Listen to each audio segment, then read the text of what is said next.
Though I've already reviewed the first and third installments of Return of the Living Dead, but not the second one, well, that's going to change now. Even though I was planning to re-review the first one, but well, since I've got so much stuff in the way, I just said to hell with it. I'm going to go ahead and give you a review of Return of the Living Dead Part 2 anyway. Here it is. Big D's Entertainment Rankings and Reviews.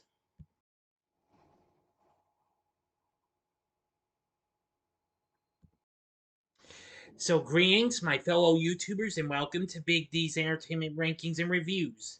My name is Dual, better known to you as the Big D, and this time around I bring to you a review of the 1988 comedy horror flick Return of the Living Dead Part 2, released by Lorimar Motion Pictures, written and directed by Ken Wiederhorn, starring Michael Kenworthy, Marsha Dietlein, Dan Ashbrook, Thom Matthews, James Karen, and Phil Bruns.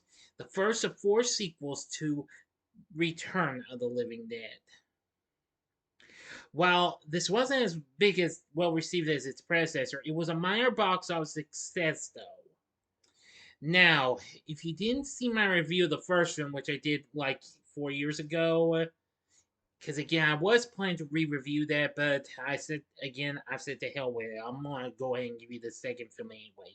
You can click on that card and you can see my review on that, my original review on that. But now let's get into the story. Well, maybe most of it anyway. A U.S. military truck is transporting barrels of trioxin when one breaks loose and falls into a river without the driver noticing. The next morning, preteen bullies Johnny and Billy take a reluctant Jesse Wilson to a cemetery mausoleum for an initiation into their friend group. Frightened, Jesse flees into a nearby storm drain where they three stumble across the rogue barrel. Upon opening it, they find a corpse inside and run away screaming as the toxic gas contained within begins to leak out. When Jesse proposes calling the army from a phone number listed on the barrel, the bullies trap and leave him in the derelict mausoleum. Billy and Johnny return to the barrel and open it, releasing the trioxin gas that begins to permeate or permeate the whole cemetery. Grave robbers and Joy, along with Joy's girlfriend Brenda, arrive at the cemetery in the van.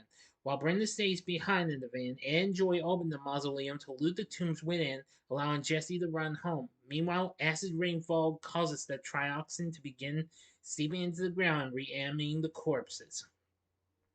At home, Jesse is ordered to do his homework by his older sister Lucy. However, he sneaks out when a cable repairman Tom arrives.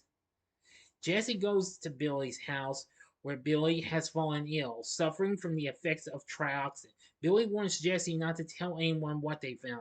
Jesse returns to the sewer to examine the barrel. Upon seeing a tar-covered zombie, Jesse flees to the cemetery where the newly resurrected bodies begin to dig their way out of the ground. In the mausoleum, Ed and Joy witness a corpse come to life. Joy strikes his head with a crowbar and they flee the building. They run into a hysterical Brenda as a mob of zombies grows. Jesse gets home and tries to tell Lucy about this, but she dismisses him and locks him in his room. He starts a fire himself, the smoke alarm, which distracts her so he can escape. Jesse calls the army and gets through to Colonel Glover, but the phone call gets disconnected. Ed, Joy, and Brenda steal Tom's van but are unable to get through the zombie horde, so they barge into Jesse's house. And Joy begins to fall ill from trioxin exposure. As the zombies close in on the house, the survivors attempt to find a getaway car and they manage to break into a doctor's house where they convince him to let them use his car. They drive to a hospital emergency room that appears to be deserted.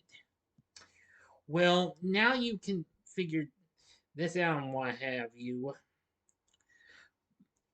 But, well, since it's been a long time, let me just go ahead and go Let's just finish this film. I can get through this real quickly. At Billy's house, Billy's father is attacked and eaten by zombies. Fully turned, Billy proceeds to attack his mother.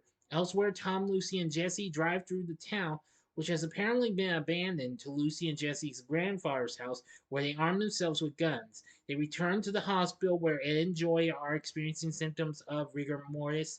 Jesse is attacked by a zombie that both he and Tom shot multiple times. The group, including Joy and Ed, leave in the car and come across National Guardsmen.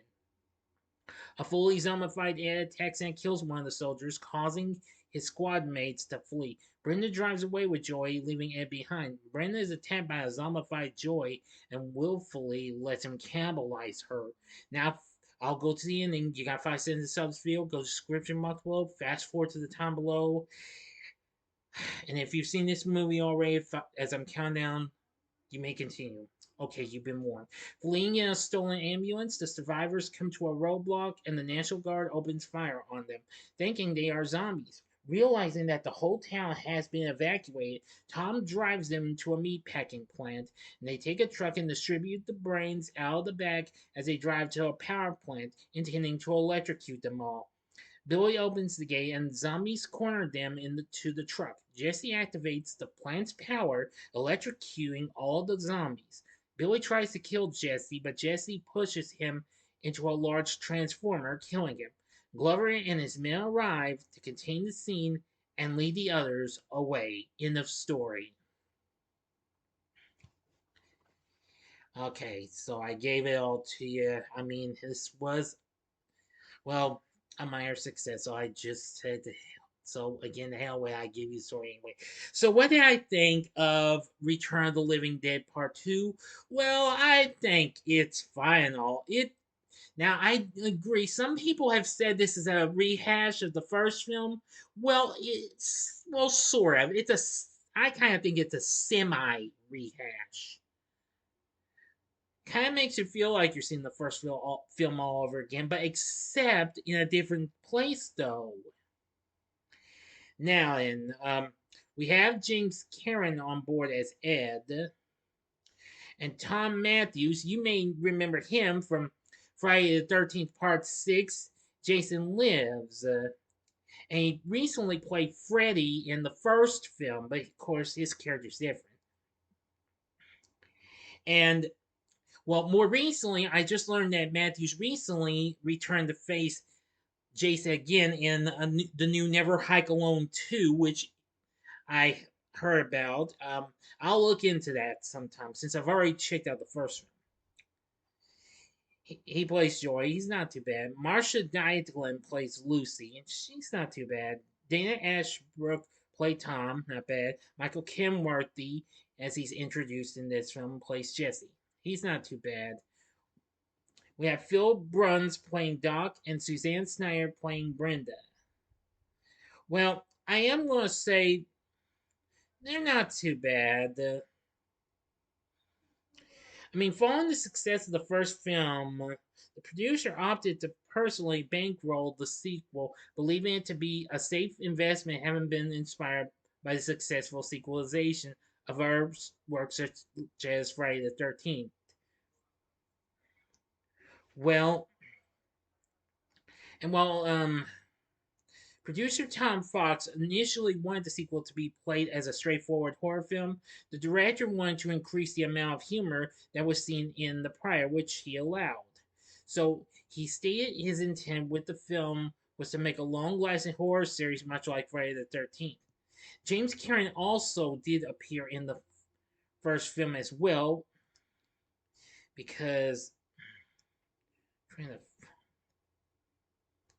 yeah, he played Frank Johnson in the first film.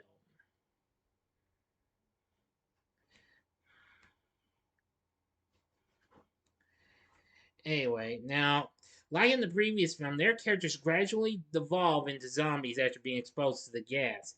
During production of the film, Matthews remarked to Fangoria that this time I get to eat the girl's brains. Well, yeah, really freaky, huh? This film only has a measly 5% on Rotten Tomatoes, but no word on what they say about it, though.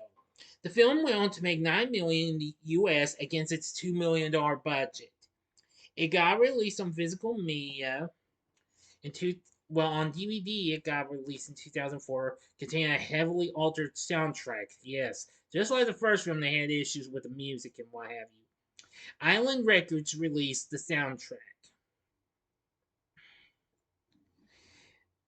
And then, well, there wouldn't be another release and what have you for years until 2018 when Shout Factory, Scream Factory subsidiary, released it on Blu-ray.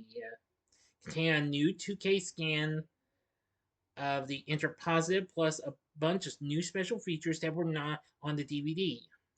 Along with that, it also restores the original theatrical soundtrack that was omitted on the DVD release. So that was good and what have you. Though I've only seen this a couple times, I'm gonna say it's an alright sequel. Not quite much as I would like from the first film, but it's fine, what have you. And J.P. Robinson does the score. It's not too bad either. So anyway, Return of the Living Dead Part Two. It's a it's an okay sequel. It does again. It factually feels like a rehash of the first film, but well, you be the judge. So overall, would I recommend the film? Well, I would say maybe I'd say a draw between give it a one-time watch or avoid it. Enough said. So, what did you think of Return of the Living Dead Part 2? Let me know in the comments section below. If you liked the video, click the like button, subscribe, and be a part of the Big D Nation. Join me next time when I bring to you a review of George A. Romero's Night of the Living Dead. Yes, I'm finally going to watch this horror classic, which just recently celebrated its 55th anniversary not so long ago. So I'll be ready for that. So I do hope you enjoyed this, and if you did, consider checking out my reviews for these other films. In the upper left-hand corner is my review of the third film, Night of the Living Dead 3. In the upper right in the upper right-hand corner is my review of another zombifying film, and that would be Resident Evil from 2002. Or if you would like maybe something a little different and what have you, but maybe with some ghostly feel to it, go to the bottom left hand corner and see my review of John Carpenter's The Fog. And the bottom right hand corner is the button you can click to subscribe. If you like rankings and reviews on movies, TV, music, video games, etc., then I'm your guy. Thank you for watching. Until next time, I'm the Big D saying, see ya.